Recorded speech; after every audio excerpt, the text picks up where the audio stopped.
Sitting on the top now. No, nothing can move you.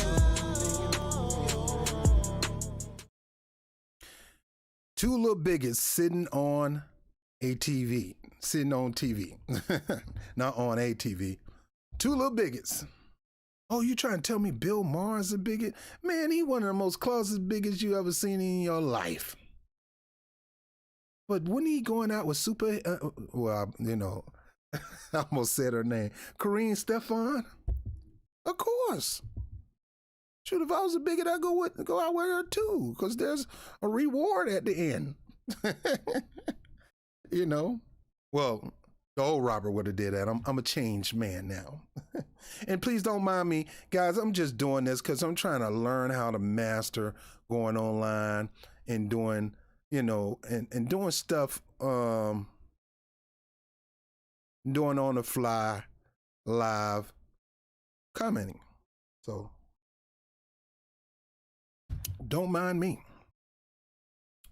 Yeah, two little bigots sitting on TV. That's right. So please bear with me as I get back into my groove and learn how to do this. I'm trying to get this set up like a late night talk show, because this will be soon late nights, probably on a Saturday night or Sunday night. I'm trying to get one show done for about an hour and chop down the different segments like I did before when I did with the Bobby Brown Show. I don't want to be too much I can't do too many shows, because my number one focus is getting myself healthy, fit. I'm going to drop 50 by the end of the summer. I'm going to get down to 200. I lost a little weight. I was 255. Now I'm 242. So I'm telling you, I'm going to be 200 by summertime. And then by January next year, I might drop another 50. Be a slim trim Rob, where I can wear the tight, skinny slim suits like my nephew do. It's real, the realest. I'm sorry, I'm messing up your name right now. LB the Surrealist. I want to be slim like that, brother. Anyway, yeah, two bigots sitting on TV commenting on bullcrap that they don't know what to talk about. Megyn Kelly ain't got no job. She's looking for a job. We all are, baby. We all are. Bigots looking for jobs too. Yeah, Roland Martin trying to cover up for this bigot. And he was a wrong person to try to cover up for this bigot, because he's a bigot himself. He's a bigot enabler. He's a bigot handler. Then you had Ice Cube had to come on and correct this bigot. Right? Because they both say things out of their mouth on the slide. But I was told from my mama's Bible, out of the abundance of the heart, the mouth speak. And these little slip-ups that come up out of you are not a slick mouth. It's who you really are on the inside. Just like her dressing up as so-called Diana Ross, I guess, I don't know, in blackface. Just like Governor Northam. And just like this guy. Well, both of them went on TV and they decided to have a discussion about schooling and how the schooling is pressing too hard on our young kids' sexuality. Now, look, I'm a firm believer that we should not be teaching our kids anything about sexuality until they become a preteen. These kids should be focusing on, I would say Dr. Seuss, but we found out some things about Dr. Seuss lately. He's another racist son of a gun. And look, people become racist and people change. I was homophobic. What they call homophobic. I don't like the word homophobic because that means you're scared of gay people. Phobia means you have a fear. I never had a fear of gay people. I just didn't like them at one time, and I would on purpose go out and bully. But it wasn't just them. It was, white people too. I was like that about white people because I was just, I dabbled a little bit in black extremist teachings. So I went around hating white people, went around hating white people, some black people, and gays. And I was pretty dominant toward women. And I was the type of person thinking women should shut up and don't say nothing. Walk behind me. That's the type of crap I was in. But as the words of R. Kelly said in his gospel album, he saved me. He saved me. But you can change. But you have to have repent, and just changing ain't enough. Did you repent for what you did? Do you feel bad? Are you really sorry? Are you doing some crap like Governor Cuomo doing?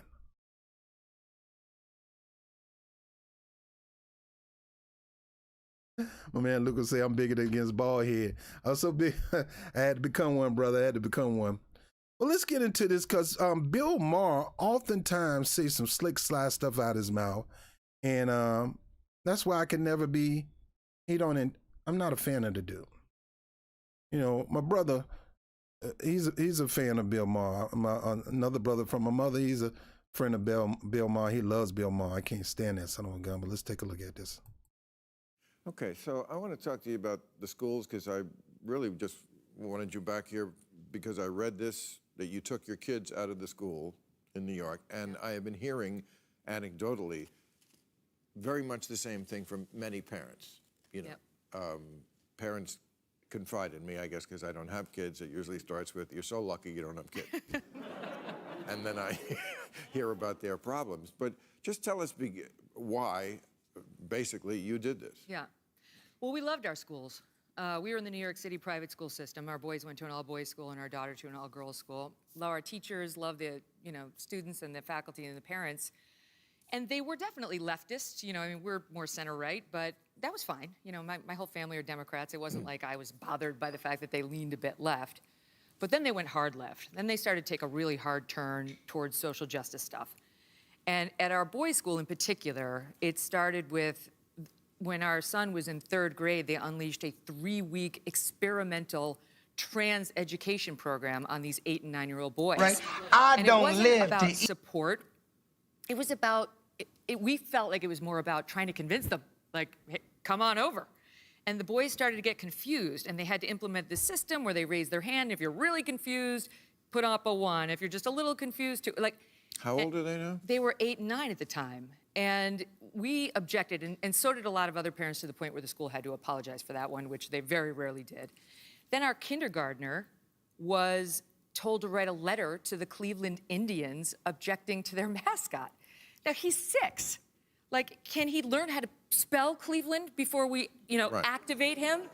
He lives in New York City. We got buses, we got subways, we got crime. He's got things to worry about other than social activism. And if he's going to be activated, Doug and I should do it. Not a kindergarten teacher. Didn't want to buy it. This is what I've heard from parents. And these are all liberal, by the way, people. Of course, who say, on this, my kids are not ready to be told they're white supremacists. That's right. And on this, I'm not ready to be told that. Can I tell you, Bill, on this, we're not left and right. We're not black and white.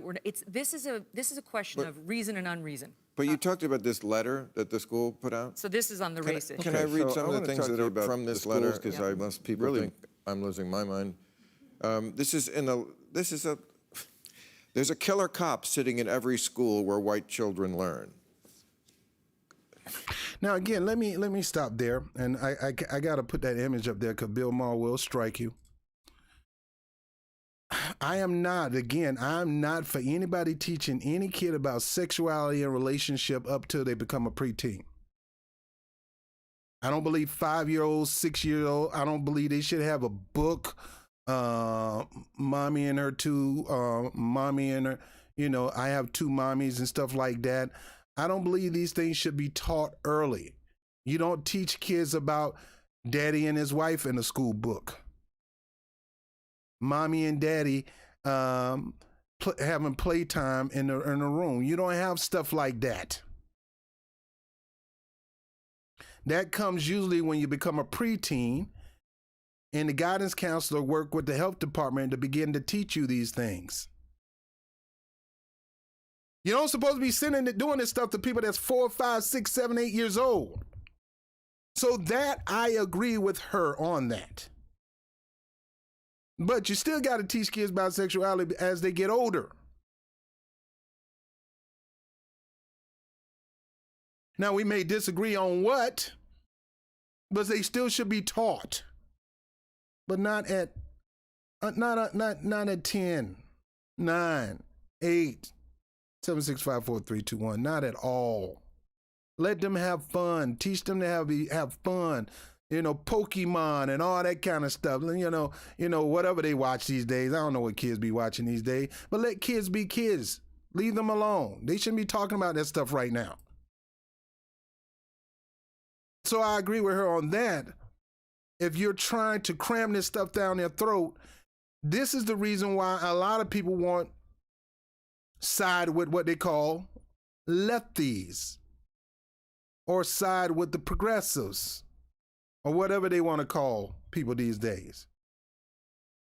You have to understand that voters on the right and voters on the left have a lot of things in common, but when it comes to things like this, a lot of them don't. And here's Bill Maher saying, I don't like it either. And then he goes from that. Then she started talking about social justice warrior. I'm so tired of people throwing that word around, social justice warrior. So if you believe that racism, and I'm not going to talk about sexism and all that kind of stuff, because most black people don't experience sexism like they do racism. Not saying they don't.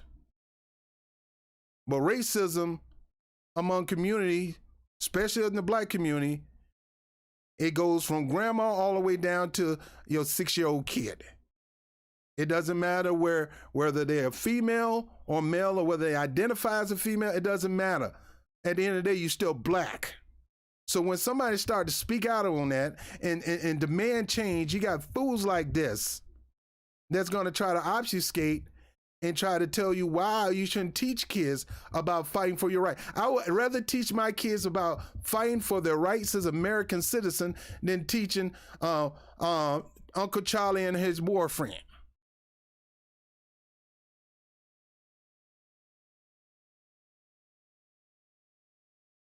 Now, if Uncle Charlie and his boyfriend was being beat up and abused and violated because of them being together, that's a different story, because we have to teach humanism and teach a certain aspect of humanist, being a humanist. Well, you have to love on one another and care for one another and things like that. And that you're not allowed to be bigot. You're not allowed to be racist. You're not allowed to be none of that stuff. Let me keep going. White children are left unchecked and unbothered in their homes, one sentence starts. Well, how old do you have to be before you can just be unchecked and unbothered? Right. You know, what age do you get bothered? I'm tired of white people reveling in their state-sanctioned depravity, snuffing out black life with no consequences. Now, let me stop there for a second. White people get in trouble, too. White people get abused by cops, too. White people get killed by cops, too. I can show you upon videos of white people getting brutalized and by cops, too, because a lot of time when it comes to becoming a police officer, it's an authority high. It's I got power. And a lot of time they execute that power. They'll execute it on whites, but they probably have more fun executing on somebody black. It's not nowhere near the level of you being pursued because of your color. But they do. But some people just don't really go through experiences like some blacks, and people don't want to talk about that. But in order to eradicate that, we have to talk about it, and then we have to talk about ways we got to stop it, and we got to be no holds bars about it. We keep going. Go reform white kids. You know, it bothers me so much that I have to be on this side of this issue. Yeah. Because I've always been a civil rights advocate. Yep. Bill Maher, a civil rights advocate. Why? Because you went out with Rihanna a couple times. She probably let you rub on the forehead a little bit. Why? Because Karine Stefan, you know her real name, what they call her on the streets, because she showed you how super she is when she get ahead in life. That make you an advocate? That make you? Come on. Bill Maher, come on. You know, and don't make me Tucker Carlson. You're the fucking nuts. This is insane. Yep. So you're going to call somebody who's pushing this ideology of making some drastic change when it comes to bigotry and racism and white supremacy. You're going to call them, don't make you out Tucker Carlson? Maybe the reason you mentioned Tucker Carlson because you're just a liberal version of Tucker Carlson, man. Maybe you and Tucker Carlson have so much in common that you don't want to acknowledge it. And if somebody was able to see into your heart and in your mind, you'll realize that you and Tucker Carlson are on the same level in so many freaking ways. Don't make me to be out Tucker Carlson. Get out of here. When the last time you been where were you at the George Floyd? No, I just talk about it and joke about it on TV. Where were you here in New York? Oh, no, you're in California. Where were you in California?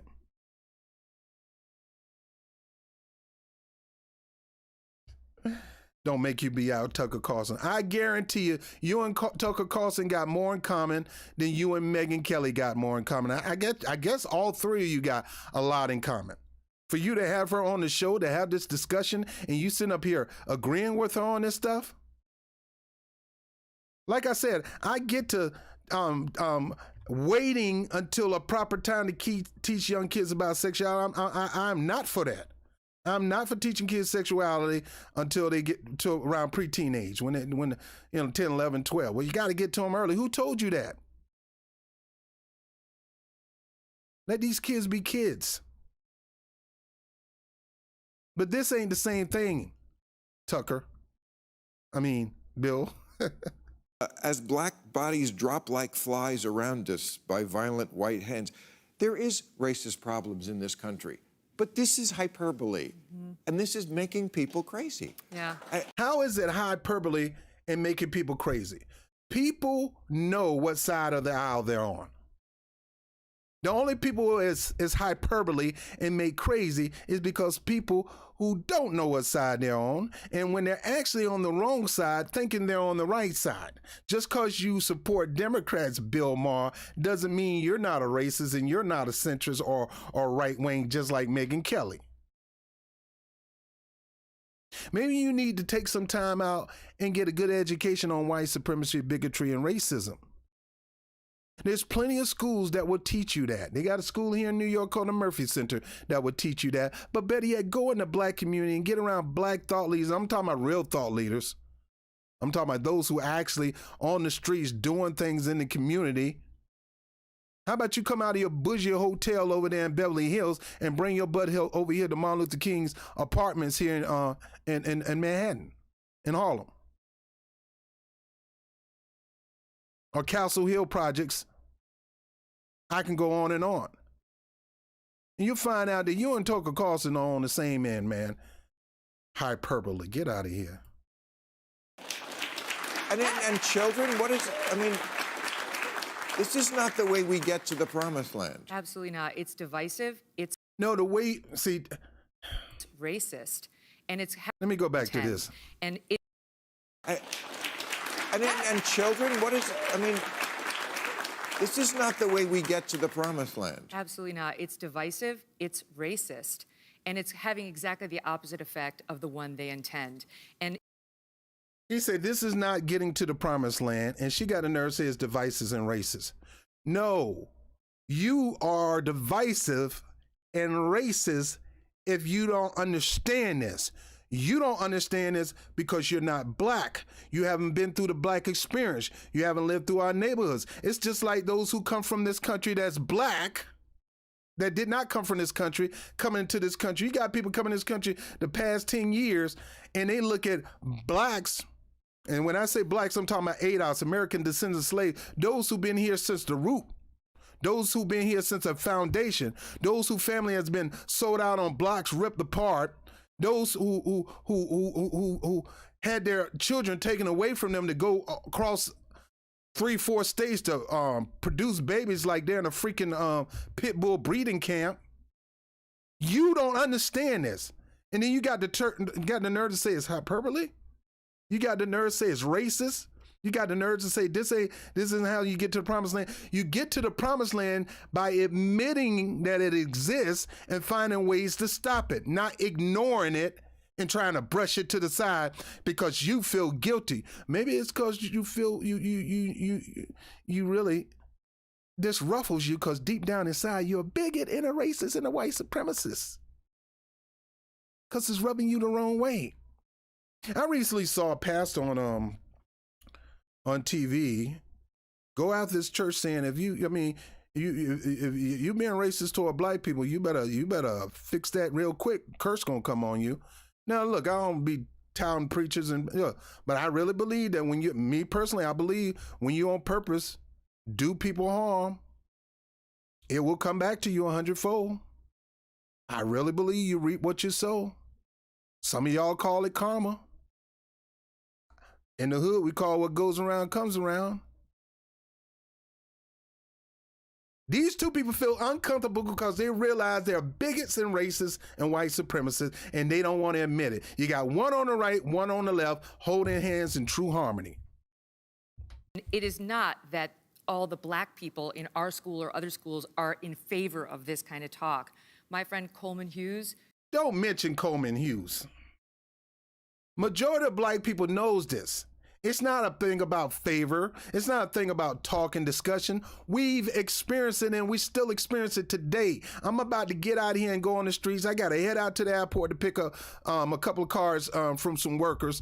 And then I got to hear y'all sit here and act like this, this not going to happen to you, because it don't. But I got to worry about it happening to me. And sometimes I'm in a suit and a tie.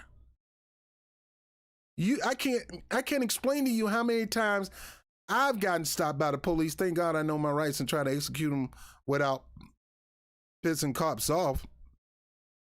How many times I'm with a briefcase and I'm with a suit on and I'm getting stopped by the cops as if I was in a suit trying to do a drug deal? I got drugs in my briefcase and I'm trying to exchange it for money. Officer, you watch too much TV. Yeah, Pastor KD said Pastor John Kilpatrick. You look it up, it's going viral on YouTube. Stop making an excuse for racism and bigotry and stop acting like you're not going to be able to just think you're going to blow this away or smooth this away. We got this brother from Nigeria that's running for office that's offended because we talking about black racism in America. And he don't want to hear about slavery. Boo, you just got to this country. Shut up. Who in the world and gonna say that he gonna do whatever he can to eradicate it? You can never eradicate that. Trump tried to do that with that 17 whatever policy. No, you're gonna talk about it before 17 whatever it was. You're gonna talk about it back then. You're gonna talk about it now because it's part of true American history, and it's time that we start teaching true American history because we've been teaching false American history. They don't tell you the many genocides of black people in this country. And then they want to come up with, let me calm down, okay? How Wilmington, North Carolina was pretty much a black town and had a black government body and they was prospering, and how they just came in and killed all the blacks and ran them out of the town. I could talk about Rosewood. I could talk about Black Wall Street, which were many, not just the one in Tulsa. I could talk about that. I could talk about the Devil Punch Bowl where they just murdered a bunch of, so-called prisoners, because they were putting us in prison. If we spit on the doggone ground, they'll put us in prison. And they murdered thousands of us and threw us in the pit here in the United States. And we don't need to talk about this? You don't think your kids need to learn about this because this make you freaking uncomfortable? Heck, if there was white genocide being done by black people, it should be taught because it's part of our history. But you don't hear about that much. Most of the genocide all across the country, guess where it came from? And you shouldn't, and I understand you feel uncomfortable and you're taking it personal. Don't take it personal. Just realize that we need to fix this. who's 24. He's a liberal. He Yeah, was we a had him Biden on, voter. sure. You know, Coleman. You talking about Coleman Hughes. Coleman Hughes was one of the ones they picked to talk about reparation. A freaking fraud, don't know what the heck he doing. He got his own show. He's a Democratic. He's a flunky, but he's puffed up by the Democratic Party, and they're gonna try to make him up to be the next Bacardi sellout or Bacardi sellout, whatever you want to call him. They're gonna try to make it. This the dude dancing around half naked in New York City on the freaking subway. You think I'm gonna listen to that fool? You gonna sit there and bring him up, your good friend? I guess he is your good friend because we got too many freaking Stevens from the Django that's piling around with people who are bigots. And they pile around people like Coleman so they can feel comfortable to think they're not bigots. That's why a lot of them hide behind people like James Clyburn or Tim Scott or whatever. Lindsey Graham talking Tim Scott, my good friend, we go way back. Yeah, that don't make you not a racist just because you got a black friend. What make you racist on how you treat black people, what you think of black people in general. Coleman. He's been speaking out about this as a black man, saying, By the way, Coleman is an Afro-Puerto Rican. I think his dad is black, his mom is Puerto Rican or something like that. So let's see how far he can speak on this subject. You know, Columbia University grad. You know, I mean, don't bring this guy up, man. Go look at his show, man. You know this guy ain't nothing. Let me shut up. how dare you presume to know how I feel, to try to, I mean, it's pejorative to him. Like, the whites are the ones who understand, who are arrogant and in control and work hard, right? These are all Nobody's saying anything about you. We say white society in general. We know everybody's not the same. It's like a lot of people say black people in general. You can't say that about every black person. And it's not about white people pretty much. It's the system of white supremacy. It's a legitimate system in place in this government that's being led by white people, oftentimes pushed by black people, and oftentimes subjugated by other people of color, from Asians to, you know, I can go on and on and on. See, she really feel irritated about this. And that proves that she needs to understand that by you being so irritated, and I'm going to talk about Obama and his show with Bruce Springsteen and him talking about the same subject, worrying about irritating white people just to deal with black stuff, just to make things right with black people. I feel like I'm end up irritating white people. Did you say that about the Jews when they got reparations?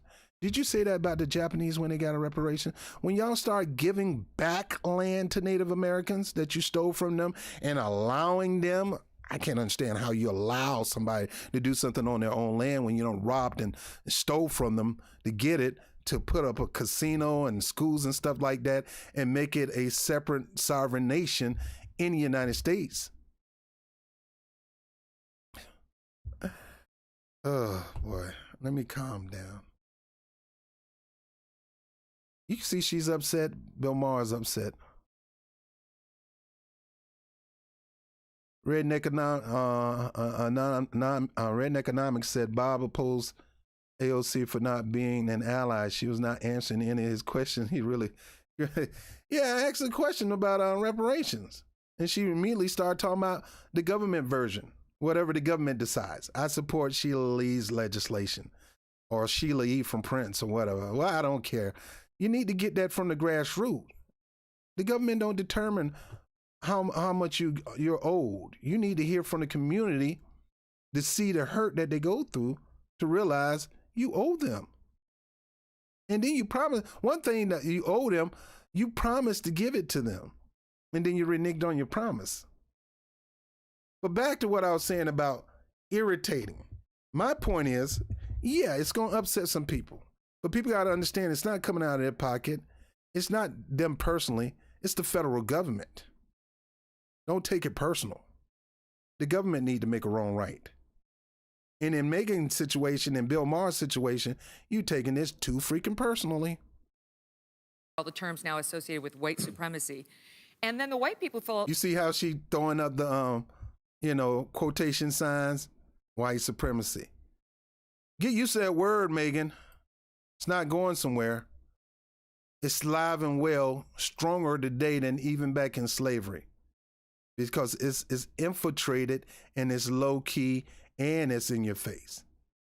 You got Bigot Biden, who's low key. Well, now you're starting to see he ain't so low key. And then you got Bigot Trump, who's all in your face. Most civil rights leaders, as Malcolm X would say, I like my white supremacy in my face. Not on the down low. The difference between the dog and the fox is the nose. and in control and work hard, right? They'll both have you in the doghouse. Right? These are all the terms now associated with white supremacy.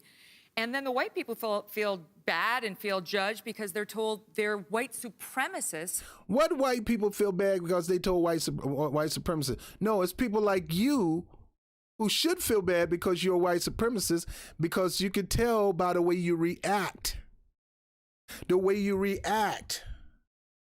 See, when somebody talk about blacks doing this and that, I don't get offended because I know that ain't me. It could be some blacks that do stupid stuff like that, but that ain't me. I'm not getting offended. If somebody say blacks are doing this and this and that, I say, watch your mouth, because that ain't me. I'm not, I'm black, but I don't do that. You met a black that don't do that. Like my niece put on Facebook, how many of you people actually have a DUI? Show me a person who never had a DUI. I say, over here, I never had a DUI. So if you're getting offended because we talk about the subject of white supremacy, and get used to it because it ain't going nowhere, and you feel uncomfortable, you're showing that you're connected to that, because your reaction shows that you're connected to that, Megyn Kelly and Bill Maher. Because I know a lot of white people, they don't connect themselves to that. I mean, I had to really get on a lot of people got mad at me because I called out Lefty's favorite. What's his name? I'm losing his name right now. Lefty favorite. Let me finish this and we'll talk about him. Because of a pigmentation over which they have no control. It's so divisive and counterproductive. And it wasn't just our schooling. The name Richard Wolff. Let me say it before I lose it. Richard Wolff. Fan of Richard Wolff. Met Richard Wolff a couple times. He teaches at the new school here, over here in Union Square. I mean, he seemed like a pretty cool guy, but his reaction on talking about reparation is blasphemous. He's trying to make excuses for not, and trying to tell her, anytime somebody make an excuse for not paying black people that came from the soil of this country, from the foundation, not every black people is qualified to get reparations. Okay, just to make that clear. You know, if you're from another country, you don't qualify for reparation unless your dad was a slave here in America and he moved to another country. Dad's lineage is a slave. So not everybody qualified by that. But Richard Wolff started talking about investments and all the same bull crap that AOC was telling me. That's not reparation. You're supposed to do that anyway. You're supposed to invest in the black community through education and all that anyway, because we give you money we invest in this country and we expect a return. That's a giving. You're supposed to do that to all communities. But that ain't our reparation. And don't think Kamala Harris is our reparation, because she ain't number 25% black in the first place. She ain't our reparations. Let me get back to this. Listen to her. In New York. And it's not just New York. I mean, all over New York privates, New York publics, there was no place to move them in New York to get away from this. So it wasn't just our school. There's a public school on the Upper East Side of Manhattan. Why would you want to move? I can understand you being upset about your kids being taught about sexuality, whether it's heterosexual, homosexual, at too early of an age when they just need to be kids, okay? I can get that part. I can agree with you on that. Wait till they become preteens, then go at it. But racism, bigotry, white supremacy. Why you want to keep that away? Teaching true American history need to be taught. And everybody need to go through it. And honestly speaking, I think there should be no school able to teach unless they have at least 1 year of Black history that everybody has to go through. And I'm not talking about American version of Black history. I'm talking about Black version of Black history taught by those who came from those eras. Or those who've been highly educated in those areas. And I'm talking about the good, the bad, and the ugly, and there's more bad and ugly than good. She wants her kids to not be around that. Why? They're not going to feel like it was their fault, but you feel like you're at fault because you know deep down inside your reaction shows that you are racist and you are a bigot. Megyn Kelly and Bill Maher. Manhattan that just got in the news because they gave out this panoply of 8 categories into which all white people fall. And on the one end is white supremacist, and on the other end is it was white traitor, basically, white abolitionist. And they're really encouraging you to be more of a white traitor. It's like everybody gets divided into oppressed or oppressor, right? On racial identity, on sexual identity. Now, in the past, I guess this chart it has nothing to do with now. And I could clearly tell you, not all white people were racist, but majority were during that time. So I don't know where she came with this chart. I'll look it up. We'll talk about that one day. White supremacy, there's a big difference between white supremacist and white supremacist. A lot of people who a lot of people we claim are white supremacists, they're not white supremacists. They're actually bigots. White supremacy are those who move and govern with white dominancy. That we should rule and nobody else should rule. It's our way and there is no other way. I'm going to look up this chart and we're going to have a discussion about that on a live show one day. Identity, on sexual identity. Cupertino, California, they did the same thing. They took 8 and 9-year-olds and made them deconstruct their racial and sexual identity to figure out whether they were an oppressor or the oppressed. 8-year-olds, right? Now, again, I don't agree with putting that kind of pressure on 8-year-olds. But she's trying to use her kids as an excuse for her own personal reaction. Both of them are. Kids shouldn't be going through that pressure. Most of these kids don't even know what racism is until we start demonstrating it. There's a time and season to start teaching this stuff, and it's not when they're little kids. A lot of times we have racist people in this world because they were taught from our parents. And clearly, if they see the way she's acting, the way he's acting on the show, then you'll see that, Mommy, are you racist? Daddy, are you racist? No, son, never.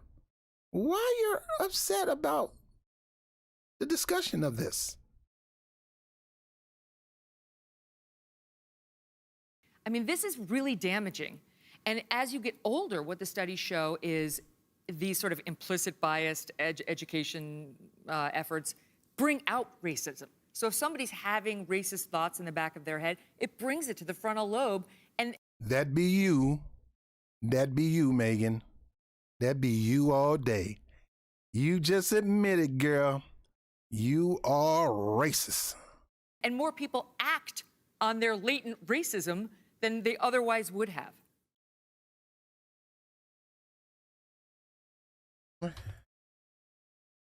Guys, thank you for hanging in there with me. Look, guys, I'm done. I got to get out of here. I want to thank everybody for being on. Now, understand I'm doing these quick shows because I'm trying to get used to popping up and doing quick, the Bobby Brown show. I'm gonna be ending the Rob Report for good. I'm gonna retire that, and I'm gonna focus on building this particular show. But my closing remarks on this particular video concerning Megyn Kelly and Bill Maher.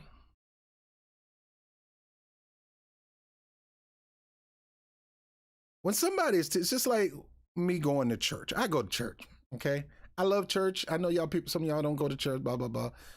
Fine. I love my church, and I have a good time. And I love hanging around the people at the church.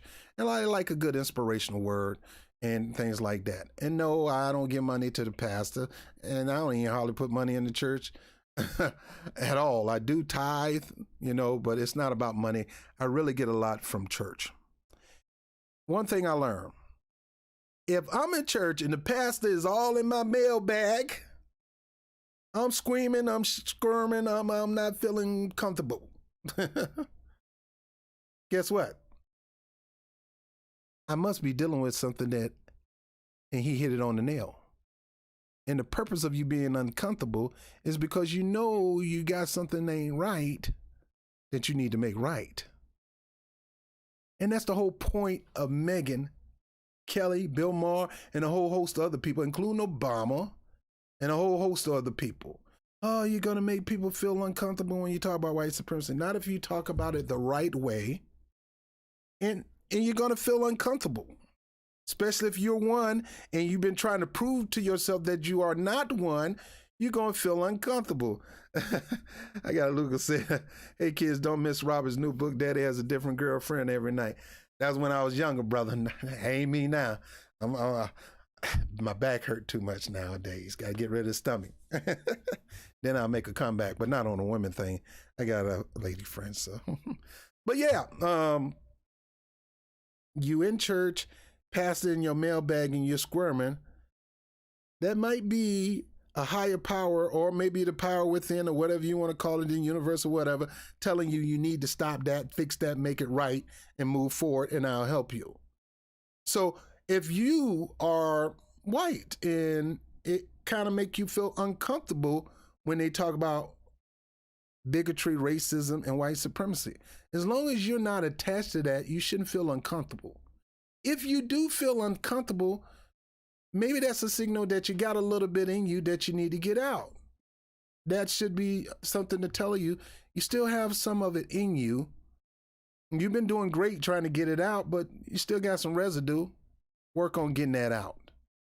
I really believe people can change. But I really believe true change involves repenting, admitting you did something wrong, and do whatever you can to make it right. That's like me sitting in that church and I hear that word and I feel like, oh God, jeez. I better fix that. Yeah, I remember one time saw my ex-wife on her knees, some dude on his knees talking to my ex-wife at this mechanic shop.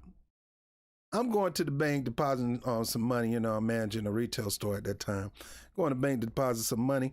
Man, while I rode by, I saw our car at the mechanic shop, and I saw this dude bent down on his knee talking to her with the window rolled down.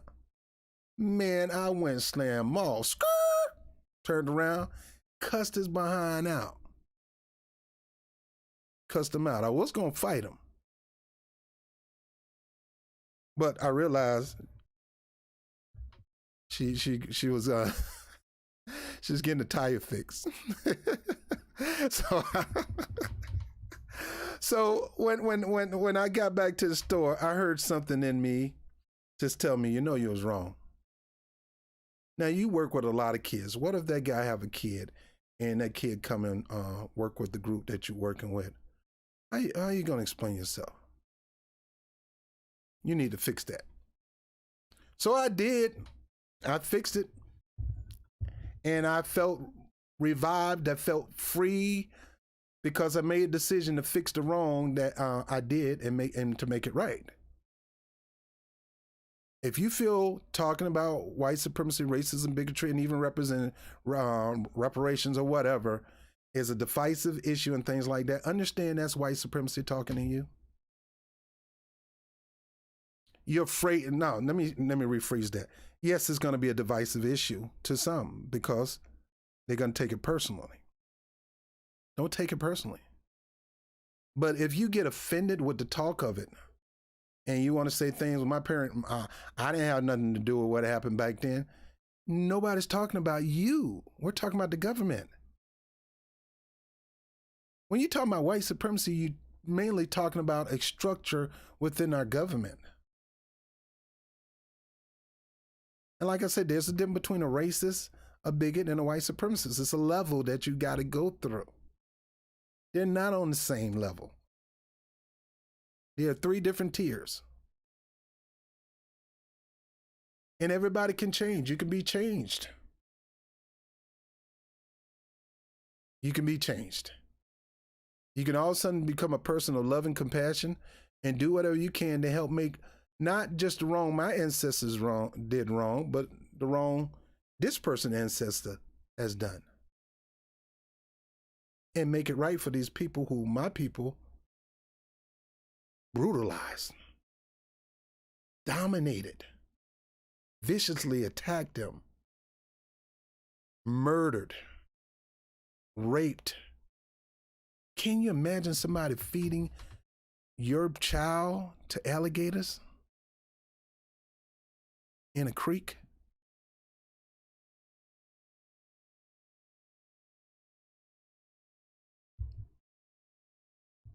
But people don't want to talk about this stuff because it makes them feel uncomfortable.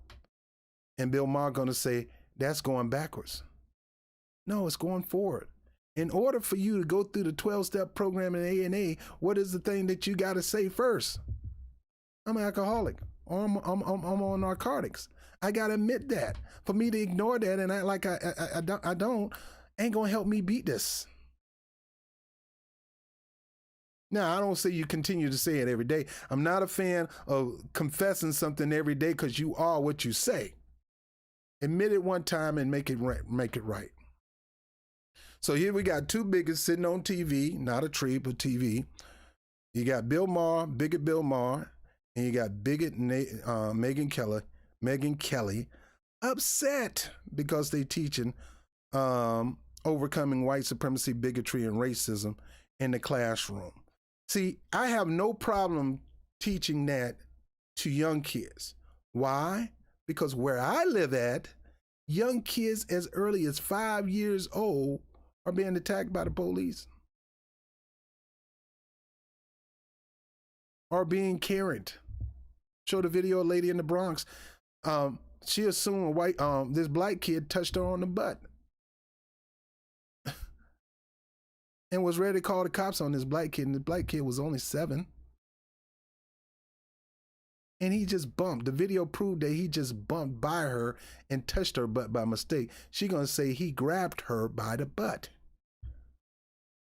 And now we got to deal with the cops going to this kid's mother and to the kid. That I don't mind being taught early, but sexuality should be done at preteen. But teaching people how to overcome bigotry, racism, and white supremacy, and you could teach that in levels, but the earlier the better. And no, we're not teaching people that white people are white supremacists. That's dumb.